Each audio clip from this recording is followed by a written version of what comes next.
crew ng Lake Farm de la Mare. Oh. Hanggang anong oras kayo dito? Depende po sir. Depende sa Depende schedule sir. sila. Ay mga kasama natin. So, sila yung mga nag-a-assist sa atin kanina. Napakababait nito. Hanggang ngayon, kasi mula kanina pagdating ko, sino yung nakikita ko dyan. Oh, yan. Kaya pagka napunta kayo rito, ayan yung mga crew ng Lake Farm de la Mare. Shout out. Shoutout sa inyo. Shoutout sa inyo. Morning. Ayan. Andito tayo sa Lake Farm de la Mare. Medyo masarap mag-sightseeing dito. Tsaka yan, ikot tayo. Ayan, Lake Farm de la Mare. So, matatanong mo dyan yung Pantabangan Dam. Yung iconic na Pantabangan Dam ng mga taga rito. Ayan. Umaga tayong bumangon para maikot. Yun, doon sa taas na yun, andun yung mga yung mga spot na pinupunta ng ating mga bumibisita rito. Yun, sa taas na yun. Ayan. Kaya kung naka-visit ka sa video natin, andyan yung mga pwede mag-picture, yung mga families nagbabanding sila dun sa gawin yun. Yan. Taas na yan. Ayun yung malaking parang balon. Yan. Kaya kung mabibisita kayo dito, puntahan nyo yan. Moment nyo na yan pagka nabisita. So, samantalahin nyo na. Yan. Para lang sa ganun. Maraming memories kayong maipon dyan. Maganda rin yan eh. Especially sa gabi. Yung 5,000 roses nila na may ilaw. Ayan, medyo maganda yan. So, bisita kayo rito. Ayan, lakad tayo. Sa Lake Farm de la Mare. Ayan. Ikot tayo sandali. So, ayan. Ito yung sinasabi natin yung pwedeng cut ko na. So, ayan.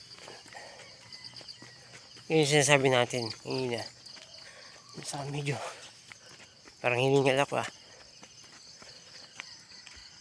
So, ito yung 5,000 roses. Sinasabi nila. Parang hiningal ako dun. Ayan. Sa gabi, bisitahin nyo to sa gabi. Maganda ito. Kasi kagabi hindi tayo nakapag-shoot. Pero sa dating video, meron tayong kuha doon kung paano. Ayan. So, ayan. Yung mga roses na yan. Maganda ito sa gabi. Ayan. Ito naman, nagpipicture, pwede kayong pumunta rito. So, tourist spot na rin to. In the sense na kahit paano dito sa bayan ng Pantabangan meron kayo pwedeng ikutan, pasyalan. Ayan. Pwede kong po picture dyan. Lugar na yan. Dito, ito naman yung mga parang air balloon.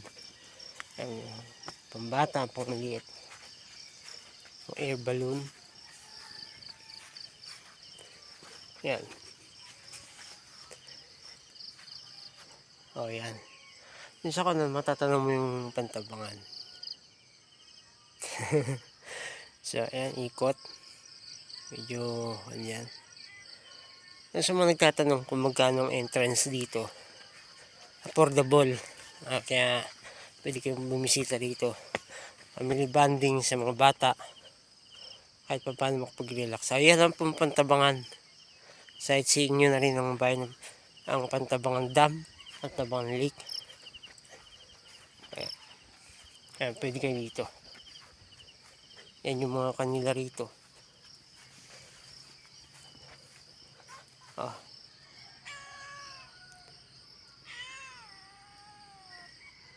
Medyo parang may pusa tayong kasama rito.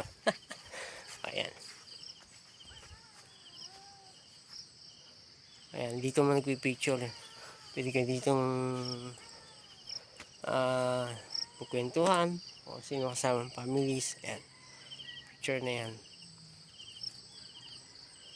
So, ganun lang. Medyo tayo rito. Mula doon kanina, sinasabi ko sa taas sa akit naman tayo rito. Ayan. O. Diba? Yan, pwede kang picture dyan.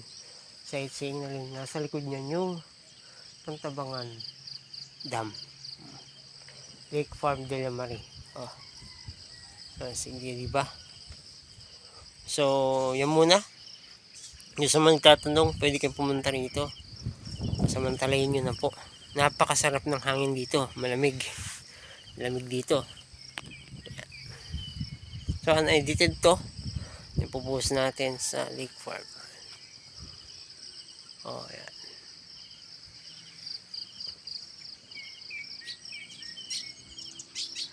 Open na po sila. Kaya bisitahin nyo rin po dito. Ito nagliliwa. Nag-iikot lang tayo sandal. Ikot lang. So, bumisita tayo dito. Yan, ikot na. Napakalamig. Same lang. Yan yung natin. Konti. Paakit nga lang tayo. Yan. Doon sa taas nang galing tayo sa taas kanina. Tapos na nag-video. Taas.